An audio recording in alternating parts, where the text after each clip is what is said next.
cái video kan hu lom len sewa ichoi voini a choi a title la kan huang kholin top 10 sexiest perfume for men karon tidona an video te athui thamdona sona karon soidona wangin an notes velte enge breakdown ma karon nei don lowa karon kal soi zoyama karon soi don chuwa chuwang chunin lo shethiam don nia chon video anu ngagila ta hianin sexy ganti khanin fresh husi sexy husi te oma amaro chu spicy te sexy husi ka tiang khaw makron da ko chuwa tin aman tloma changa man to te kron da a thaber ber thang doina to tak tak te da do ni la da tu chu om don amaro chu kan lei the tur chin te ai ang lo ve theya atlom lampang lei dua sexy husi te tan ka tiang ha kron chok chuak don ani ichoin so na hi chuanin Calvin Klein atang ni CK1 shock hi arim tuya a sexy a spicy ma a sweet boka aman po hi a affordable a tloma chengsan thum man ha chu ni a hi chuang chunin a tloma mi zong tan nei mai the ani ve a sexy a spicy ma a projection a tha amaro chu a projection anma ma a deu awangin winter so manatan ka recommend summer so a projection no to ka so winter tan di ka recommend summer pang du san tan san sana azia le ma tam sana de ne na vela mo de na tan so the compliments po ka dong nuan ai ka mong to china isi ke sisari vela ka mong to sang ni le so panga so mo chau vela ka man tan te tin hai chu kum thum vel chau ka la manga cùng thung về nó cùng đi về là những gì các bạn đó anh tuy biết cái gì mình cái gì sĩ cái sống sao chuẩn fresh phẩm thì ngay như là bác quan à chuẩn Dior chân Dior Sauvage hay cho Alara cái này cái EDP hi anh tuy biết là cái recommend về cái gì trên cả anh ya summer fragrance à bộ video mà sao còn đã đó à tụi ta nên lên thế mà hay fresh đâu xí mandarin te ta hin atela lemon te chuan fresh si na spicy ai na ti sexy ni ka shia samara du to kina man theya nilai kina man theya a sexy husia ka ka athat na emania Dior Sauvage pakwana pariat na ai poi summer perfume thanu tuk mania Acqua di Gio Profumo ai Giorgio Armani tania Acqua di Gio Profumo ai katike pa lo maya karon tilang tu thawa karon ta thawa ni ka ui khom maya pani deu khan ka perfume bomb ka perfume shelf ka ti chu pala som pali velai chu cheme ka juice en ma chang lo in tia na ke cheme ka hei poi chu si ma chang te la ka ui ber te si ngami ni le ha arim tu ya a cream ya a hen spicy en ma te lo wa chu wang chu ni summer perfume singa thapa te singa mi kati khani he ya chuti roli a creamy emma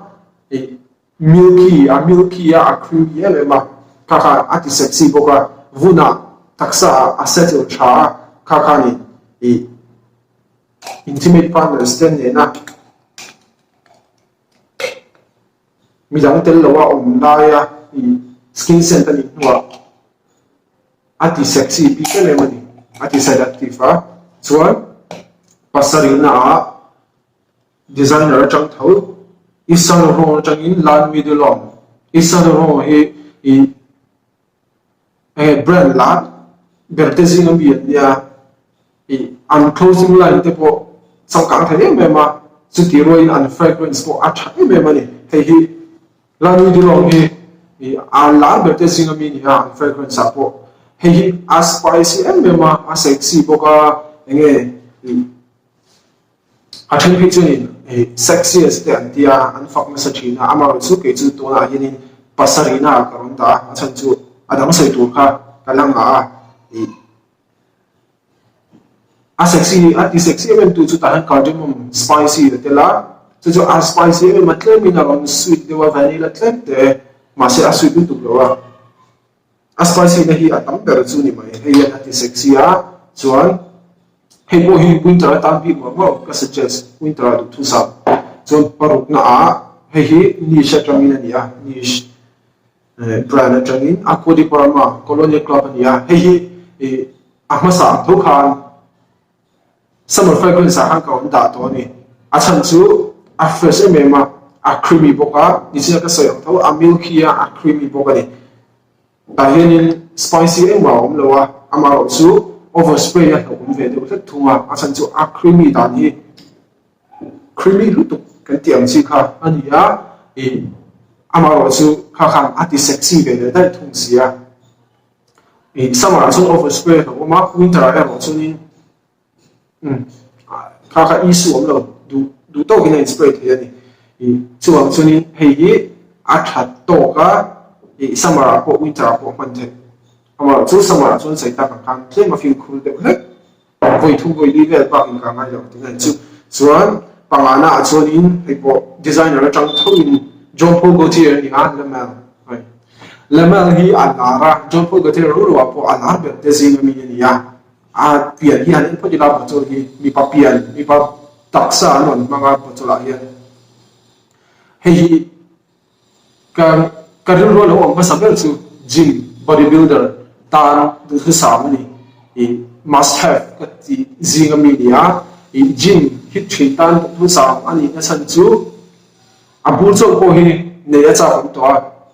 chu da arim hi a fresh mema a fresh running a spicy tela a sexy a creamy tel boka a tha ni to mai hi gym kal de choni in shebe kama body build thang de choni gym an kala in han workout tak tak in than te tlan sa khata hanin rim tui dewa sexy boxy fresh boxy nam a tinam chak chak thei tu chewin hei hi lamel hi aoma aman po hi asang tu lawa cheng sang li atanga sang li zanga sanga in ka chhuve ania sang li a au mi chonin a tha to view ni hi abura lian le praga chonin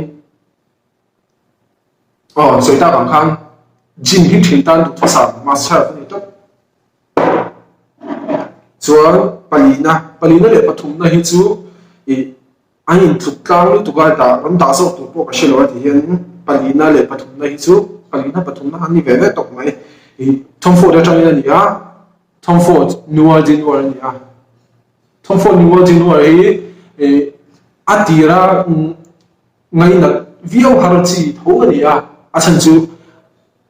arim hi atak lu tu ga ta hianin tela rose tela dark chocolate tela kati ang song yu khania chu wa chunin a then chuin he unisex perfume nia mi then kha chuin a family nu tu kan ti thina a chan chu ta hen rose tel wa ania he ti han tin po hianin rose rim kha a shiat tel the ani ama ro chu he ta rose som dan hi par chek chu bloom de wa khani wa chu wa chunin bi pa pun man kha shu ong re lo ni a riman nu lo wa ama chu rose rim ro a shiat ta a uthi ana sazoka heti han hin po hianin arim ti tak tu ber su u te nia atira han ke po arim tak ma mai o ga tia ka ngai dat vak dan tu kha ka shelo ngai dat vak na chan tu kha ka shelo ni ama chu kum khat chuang ti hian ka kol ka nei na ni to ka experiment ka mang china khola ya te ka chua puya ina te sa na te han ka mang ka test na sa tu na chon enge a complex zia kha arim shetu chuanin experience mai zia ha ka shet hiama arim tui ga ti tolu tu ni tu na ka ngai na de te zinga mi sexy ber te zinga mi ga ti ani a mi chen an panin an dream a sexy mmv mi alawa adang lam na de chu a chan chu mi chen an pan chu ni confident te engani mi che confident ta empoti la enge poi tiang chi mi in ring to zole lo takina khati ang kha akok dai ka shia ring ma hian mi chen man chuan ro chu mi pai man ne ro chuanin kha mi floral touch on boxy ni box si dark chocolate te zong le khan sexy ma i skin center anam hian a ring tui bi kor he thom no vela nam chuanin a ring tui thaw ma chu i taksa nge hian a ring tui le zola a sexy le zola tin soi pai phal mi lo hi a perfect occasion na ka ngai chu Valentine's Day dan du thu sa ma nia ko puite le na chua to na man chi Valentine's Day ya ti am chi khan mai sama chon han ka recommend em lo wari ma huwa winter ta ne ro thu sa ni winter night winter day summer night summer night ta po lu tu lo se khati me la khan anan du thawang ni wa jing wa so ba thum na thong fo de chang tho thong fo thiam perfume nei cha heng lo po hi rom chop chua tu tam tak oma sexy tho si so ka ti tu mala sẽ ta làm han thông phố đạo bộ đóng sexy đâu đâu là nuôi là thông phố nuôi extreme thì ha sexy tụ chọn tụ cái nhà mà số coi nó còn tí lần tụ bắt thùng nát ta nhá thông phố Black Orchids thì hay bộ hi controversial đâu cái cái attention bị chỉ perfume nha anh tia attention mi pa perfume về thôi rồi nghe mình sẽ perfume nhìn bị nào cũng làm tiếc cái tiền mà khá tâm mà lo chú riêng bảo mình hay unisex này unisex perfume này thì tụ bôi là mang đi là thì cần còn phi bôi thể tụ cần chuột bôi cần còn phi bôi thể chuột nhưng cần pull off thể tụ làm khác anh ấy đi bóng ta là chú hay thế mà hay follow thôi cho nó mà vào hiện in family nên cái chuyện là mà lo chú anh đi rồi vậy thì orchid thế là dark chocolate mang nhận thấu cả là thế là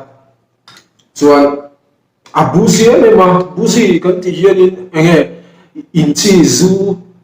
rồi thấy chi xảy ra ăn khác lâu người ta ăn ta rom ăn chi đều lên rip ru đều rip mà nó người ta hiện perfume hiện perfume content trái alcohol te ở chỗ China khác điểm alcohol nhiều khác alcohol bao ngày in chi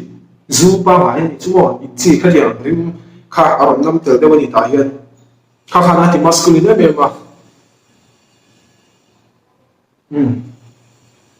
chiang ba in buzi lu tu chu bang chu mi patan man she na chan tu rom lo mi pa ma man ta ma signature fragrance ta na mang ton tam mi Tom Ford Black Orchid chi chu bang chu hi a sexy a sedative intimate partner in na ma man nge ata na chaber te zingami ani chuan patina mi hi my all time favorite ka ti te zingami ya perfume ka nei to song zinga chaber te zingami ania chu niche ania performs the mali changin Leighton hi ala me ma i arim tui em boka a hype ang nge in hours cái gì chặt tóc cái gì mà nó sang em thung mà số mà sang thì cái chú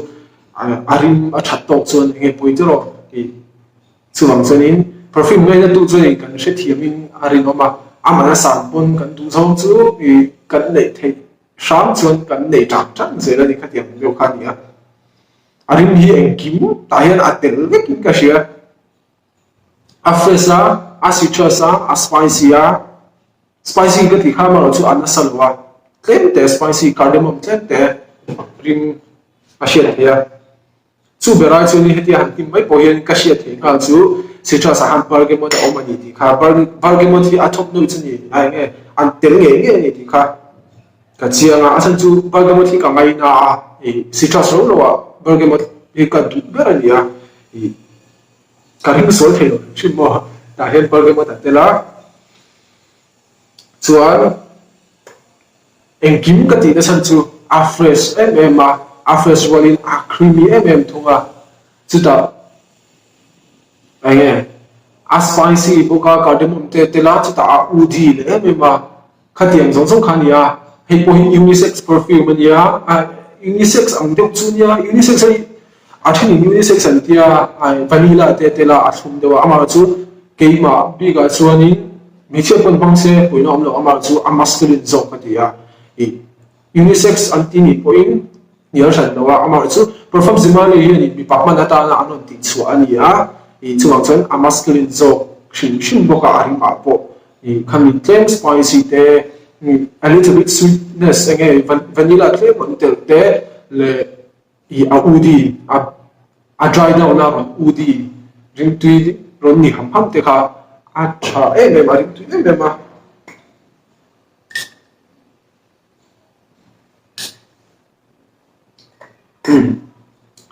soi hok mai no a than to mai he chu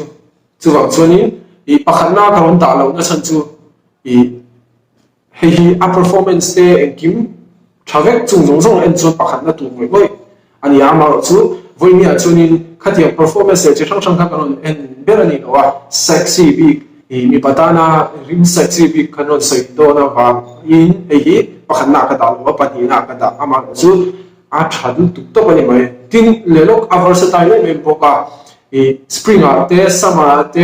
fall te winter te engti khuna po pangila du thu sam char all year round chin top kum thloi na man theya chuan a sexy boka date fragrance tan du thu sam ani boka signature fragrance tan du thu sam ani boka pakhanna chuan Yves Saint Laurent changin ama chu hei chu a private brand Yves Saint Laurent Tuxedo ni a hei a man hi a tau de leka an expensive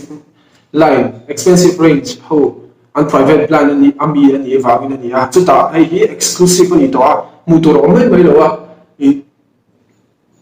ani na da chung ka som na ring to tu ka hei hi ni kum vela chung ka som a perfume parlor ate ko kala Tuxedo ka som thin ani amaro chu perfume parlor a po private brand ho hi chu mutur an ngai lem lo a avang shima chuti laika exclusive alo ni to boxia avang lutuga enge pai core ang chi te Sephora ti ang chi ate po mutur om lo ni Tuxedo he amaro chu tu thati lam khani kan chia pa khatin non ko lo me ai ka mo fuwa atia no shi kala mutira ti chuni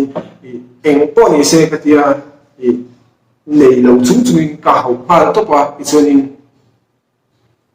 a to pa ka nei thi sha ni chu chuan arim a bottle hi sei le lo kam a bottle hi perfume bottle so ka tu better than style ta ka nia ai eng ma style ki koi le katia ang vel kha om lem lo ni ama ro chu a chang kam katia he ti ama simple ta ka glass bottle ti simple de om top hi tin a chin hi a ke de ma magnetic cap ania ikhan ai chin ikhan chap lo ya ka minti du le swala ni a chin a bur po a chin po du thu sa mai top ma ya arim phei chu tahan vanilla ama thoka vanilla tel le a udie me ma a masculine du to ni vanilla tel ma se aring thum khana ti ni alawa a masculine me ma so patchouli tel boka a green de wo chu patchouli hi green leaves ni la kha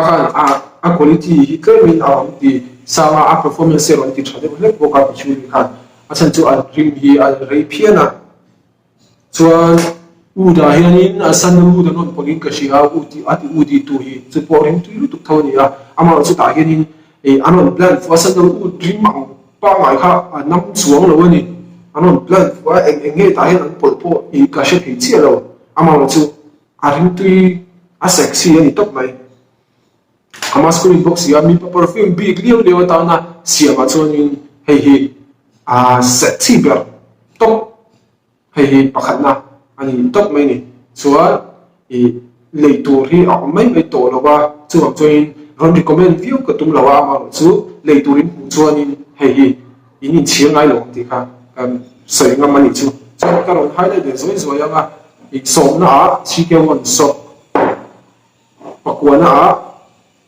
Dior Sauvage EDP Pariana Acquadigio Profumo Passarina Yves Saint Laurent La Nuit de l'Homme Paruna Acqua di Palma Colony Club Pangana Jean Paul Gaultier Le Mer Palina Tom Ford Nuwa Jinua Patumna Tom Ford Black Orchids Panina Perform Simali Leighton Beast in top performance at Chapoxy Nila so Pakana Yisel Ro Tuxedo he emerged a performance at Chaputuklo Dark Saliver Pamina Nama about skin centenia Amarotu a performance Chalutuklo was a Arim a bottle and Kim full packaging got to end top money sexy so cut his own car a going video to Nisela video the Minotri Satina Vamintaloma I take picture in Mino shares a pula perfume way to Dante Mino shares a pula it's one video down content Chishang it's a manzi de Mipamanzi de Katin Kachishang County Jodona content Chishang Tama royalty to a tour it's one Minotri success during and song of Sewa in Lorim Tula, no confirm and Lutica and Science Nisela it's only COVID-19 kara o himpokula i video dot yakani kula donya bye bye vekule